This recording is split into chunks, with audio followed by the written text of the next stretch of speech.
terutama secara eksistensial. Dengan kenaikannya ke surga, Yesus kembali kepada Bapanya secara transenden. Jadi transenden, mengatasi pemikiran dan pemahaman pemandangan manusia.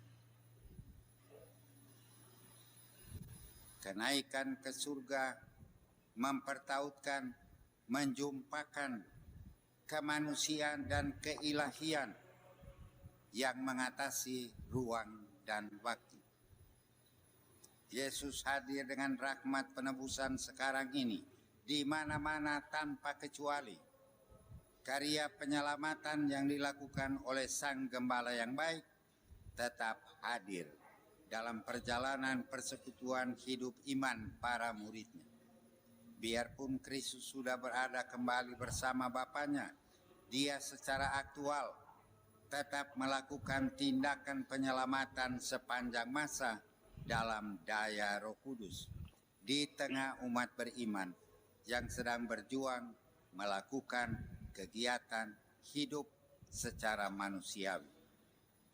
Persekutuan kemuridan Kristus tidak pernah takut terhadap tantangan dan kesulitan perjuangan hidup iman, karena Yesus berkata, "Aku telah mengalahkan dunia dan aku akan menyertai kamu sampai akhir zaman."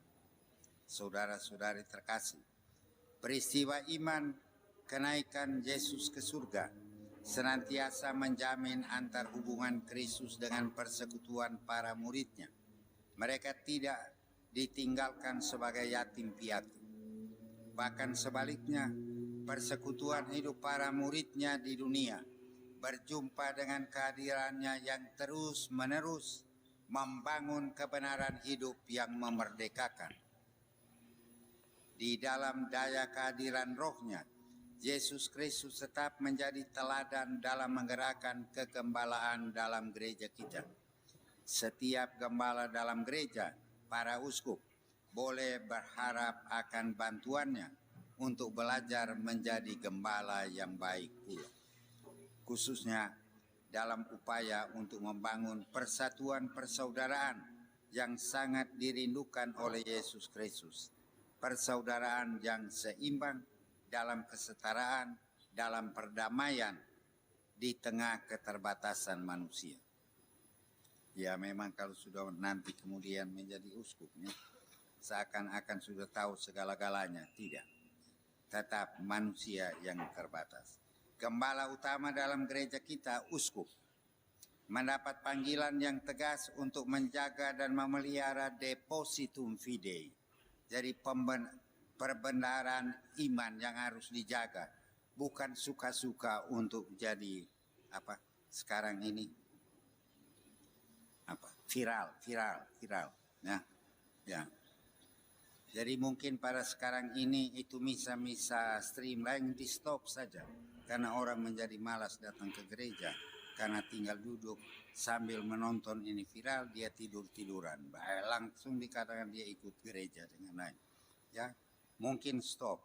Dan uskup-uskup mungkin tidak usah terlalu banyak viral dengan di kota-kota. Karena dia punya tugas yang pertama itu membangun kehidupan iman di antara umat, bukan untuk viral di televisi dengan lain semuanya. Nah, saudara-saudari yang terkasih, ya.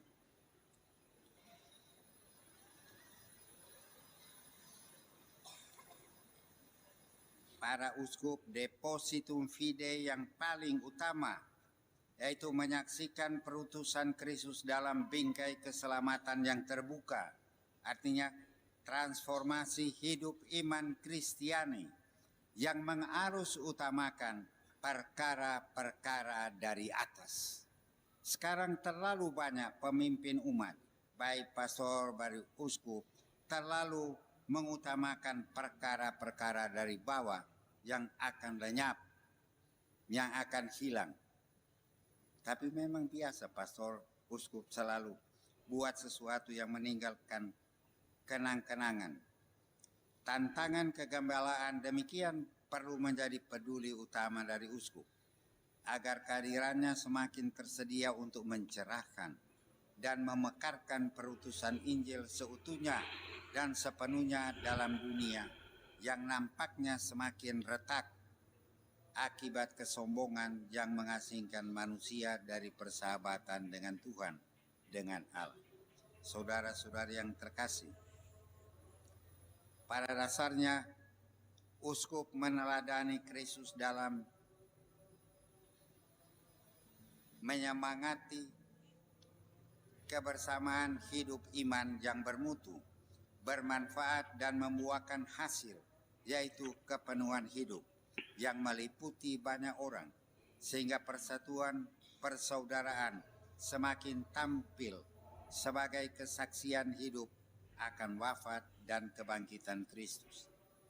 Dengan demikian, wewenang uskup tampil sebagai anugerah kemurahan hati dalam menjaga keseimbangan hidup persekutuan kemuritan, dan pada gilirannya seperti Kristus naik ke surga dan berjumpa dengan Bapanya dan membawa semua orang yang diserahkan kepadanya oleh Bapanya, demikian pula kegembalaan uskup membawa umat beriman diosesan kepada Bapa.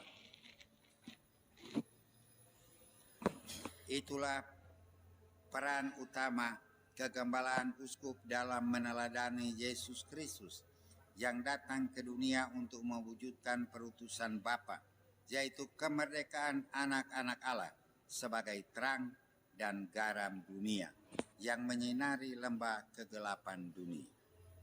Seperti Kristus, uskup bertanggung jawab untuk menuntun dan menghantar umat beriman pun dengan penegasan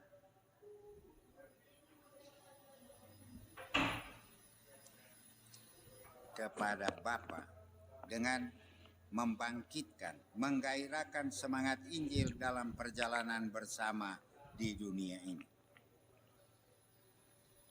Alinea yang terakhir, jangan kamu pikir masih bicara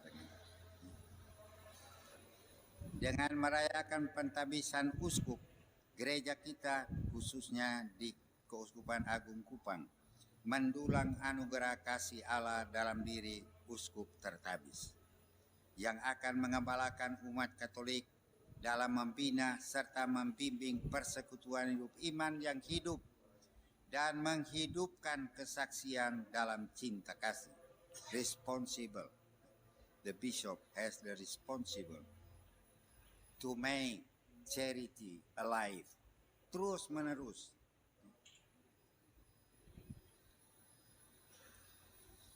Uskup, tapi ini harus diperhatikan. Uskup sebagai gembala harus sadar bahwa dia adalah wounded shepherd.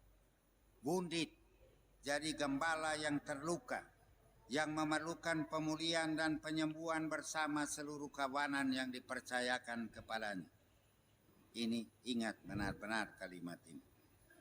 Oleh karena itu si gembala hendaknya bersikap rendah hati dan murah hati, biarpun tegas, agar kehadiran uskup sejatinya memekarkan kemerdekaan anak-anak Allah untuk bersaksi tentang belas kasih Allah yang menyambut dan merangkul semua orang dengan segenap hati, seperti Kristus menghantar semua umatnya kepada Bapa.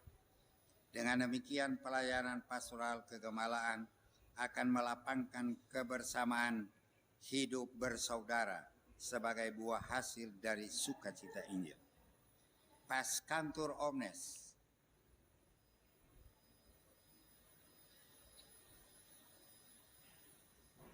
Omnes sanentur. Omnes amentur. Itu pekerjaan uskup. Menjaga supaya umatnya pascantur, kenyang, tidak ada kekurangan, keseimbangan ada. Semua disembuhkan, dipulihkan dalam kebersamaan, dan semua dikasihi dan saling mengasihi. Semoga demikian. Tidak ada amin.